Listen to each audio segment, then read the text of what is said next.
La plus grande découverte du 19e siècle ne relève pas du domaine des sciences physiques, mais du pouvoir du subconscient touché par la foi. Tout individu peut puiser dans un réservoir éternel de pouvoir, lui permettant de surmonter tous les problèmes qui pourraient survenir. Toutes les faiblesses peuvent être surmontées. La guérison corporelle, l'indépendance financière, l'éveil spirituel, la prospérité au-delà de vos rêves les plus fous. Voici la superstructure du bonheur. William James. Bienvenue au jour 1. Je m'appelle Vishen Lakhiani et je serai votre guide et votre professeur dans ce voyage de 28 jours pour vous accompagner dans les formations les plus avancées développées par le légendaire pionnier de l'esprit, José Silva. Permettez-moi de vous en dire un peu plus sur la citation que je viens de vous lire. Elle vient de William James. Il est souvent présenté comme le père de la psychologie américaine. C'était l'un des esprits les plus brillants de son époque. Et regardez ce qu'il a dit au sujet du pouvoir du subconscient touché par la foi. C'est de ça que traite ce programme. Ce que vous allez apprendre, c'est justement ça. Comment activer la puissance de votre esprit subconscient touché par la foi pour transformer radicalement tous les aspects de votre vie. Parlons maintenant de la méditation. S'agit-il d'un programme de méditation? La réponse est oui et non. L'une des choses que vous allez apprendre rapidement dans cette formation, c'est qu'il existe deux types de méditation. José Silva a appelé ce qu'il enseignait la méditation active. Et rappelez-vous, quand José Silva a commencé à l'enseigner dans les années 50 et 60, la méditation n'était pas très connue. Aux États-Unis, elle était considérée comme quelque chose d'oriental. C'était considéré étrange ou tabou. L'année dernière, le livre Altered Traits mentionnait que 44% des sociétés américaines du Fortune 100 offraient une formation en méditation à leurs employés. Mais à l'époque, dans les années 50 et 60, la méditation était un sujet tout simplement trop étrange pour que José Silva s'y associe. C'est donc bien un programme de méditation, mais le style de méditation que vous allez apprendre est totalement différent des autres. Juan Silva, le frère de José, l'a appelé la méditation active. Vous voyez, il ne s'agit ni de vider votre esprit, ni de vous concentrer sur votre respiration. Il s'agit plutôt d'utiliser votre esprit pour examiner les problèmes de votre vie et les faire disparaître. Il s'agit d'utiliser votre esprit pour créer de nouvelles évolutions dans votre vie, afin d'améliorer la vie sur Terre pour tous les êtres vivants. C'est l'essence de la méditation active.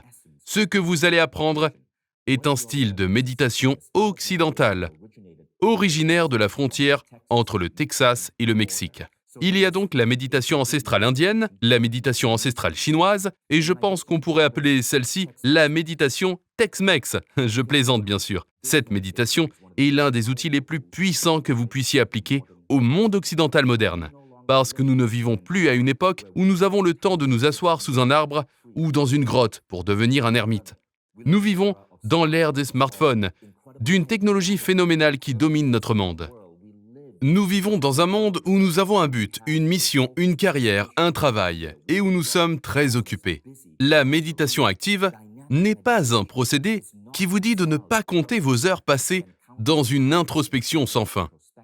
Il s'agit plutôt de faire un avec ce monde créatif à 100 à l'heure dans lequel nous vivons, d'accepter l'idée que nous avons un travail, que nous sommes des parents, que nous avons une vie sociale et d'utiliser nos états intérieurs pour magnifier notre joie, notre bonheur, notre liberté dans tous les aspects de notre vie. Ça vous rend meilleur dans votre travail, sans vous distraire.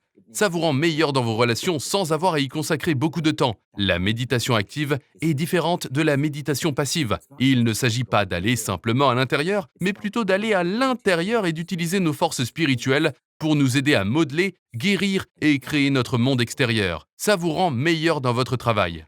Ça libère votre intuition pour que vous ayez plus d'inspiration et créativité dans votre travail. Ça vous permet de résoudre rapidement les problèmes afin que votre monde, votre carrière, vos relations, votre famille, votre vie deviennent meilleurs, plus prospères, joyeux et s'alignent avec vos plus grands rêves.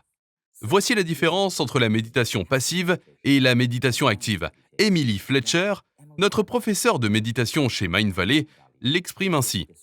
Le but de la méditation n'est pas de devenir bon en méditation. Le but de la méditation est de devenir bon dans la vie. S'il vous plaît, souvenez-vous-en parce que ce que vous allez apprendre dans ce programme ne consiste pas à vous améliorer en méditation, mais à vous améliorer pour être vous-même dans votre vie. Donc, ces outils ne vous demanderont pas d'arrêter de penser ou de vous concentrer sur votre rythme cardiaque ou votre respiration. Non, vous allez plutôt choisir une pensée. Ça peut être une pensée qui vous anime, peut-être un objectif ou une vision, ou une pensée qui vous dérange, un problème ou une angoisse dans votre vie, et vous allez en faire quelque chose. Vous allez régler le problème, soigner votre stress, et vous allez étendre votre vision pour vous déplacer plus rapidement vers vos objectifs. Voilà en quoi la méditation active diffère de la passive. De nombreux entrepreneurs, des gens très créatifs, qui ont un esprit actif et n'arrivent pas à méditer avec des techniques passives ou qui ont tout simplement abandonné par ennui, disent que c'est le style de méditation qui leur correspond le mieux. Alors, préparez-vous, asseyez-vous sur votre chaise ou où que vous soyez et concentrez-vous sur votre corps. Comment vous sentez-vous? Si vous êtes comme la plupart des gens, il est probable que dès qu'on vous demande de rester assis et de vous concentrer sur votre corps, vous commenciez à ressentir certaines gênes.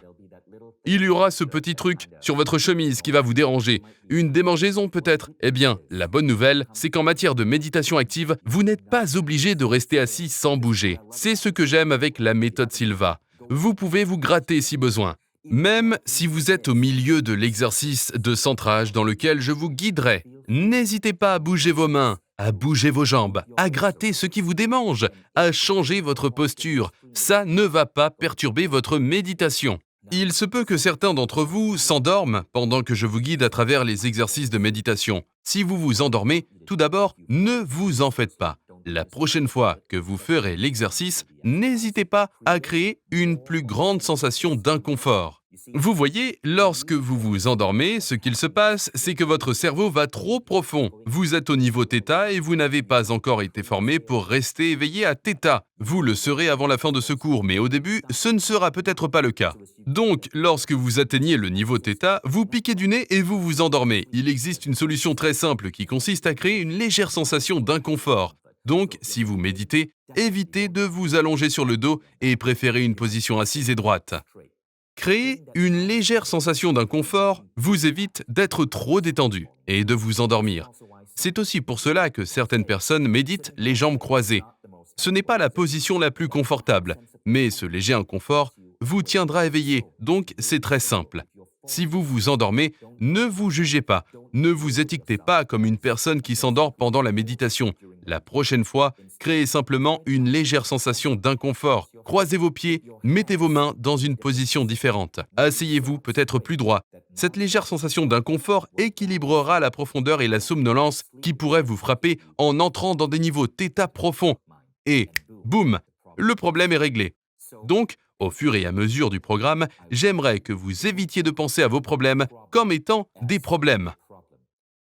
Chaque problème sera considéré comme un projet à mener à bien. Vous continuez à vous endormir? Ce n'est pas grave. Ne vous étiquetez pas comme un dormeur. Dites-vous plutôt « Ok, c'est un problème.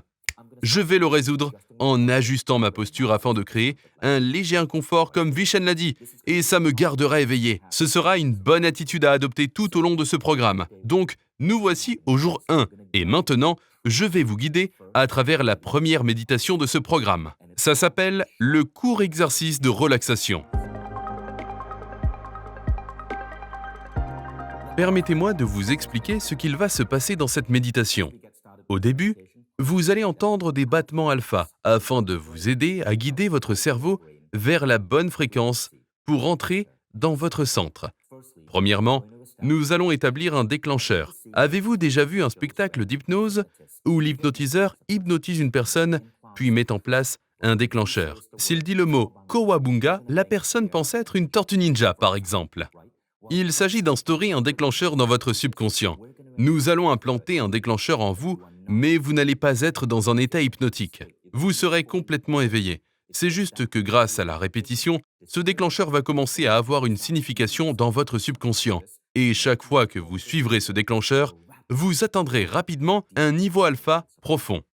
La première fois que vous le ferez, je devrais vous guider vers le niveau alpha et ce processus peut prendre jusqu'à 10 minutes. Mais quand vous aurez terminé le jour 28, vous serez en mesure d'atteindre le niveau alpha en moins de 30 secondes. Imaginez à quel point ce sera puissant. Donc, Voici le déclencheur. Vous allez visualiser le chiffre 3, 3 fois, puis le chiffre 2, 3 fois, et enfin le chiffre 1, 3 fois. C'est le déclencheur 3, 2, 1. Je vais donc vous demander de visualiser le chiffre 3, 3 fois. Avez-vous déjà vu ces vieux films qui commencent par un compte à rebours? N'hésitez pas à visualiser le chiffre 3 sur un écran de cinéma géant avec ce cadran tournant, 3, 3, 3. Ou vous pouvez le voir fait de néons lumineux, ou vous pouvez peut-être voir votre petite fille tenant une feuille de papier avec le chiffre 3 écrit au crayon de couleur. Peu importe comment vous le voyez, c'est le symbole du chiffre 3 qui constituera la première partie de ce déclencheur. Donc, vous allez voir le chiffre 3 3 fois, et ça va amener votre corps à se détendre physiquement. C'est une relaxation corporelle. Ensuite, vous allez voir le chiffre 2 3 fois. Ça va aider votre esprit à se détendre. Puis, vous allez voir le chiffre 1 3 fois, et ça vous amènera à votre niveau alpha ou à votre centre, la fréquence centrale où toute la magie et le plaisir de Silva auront lieu.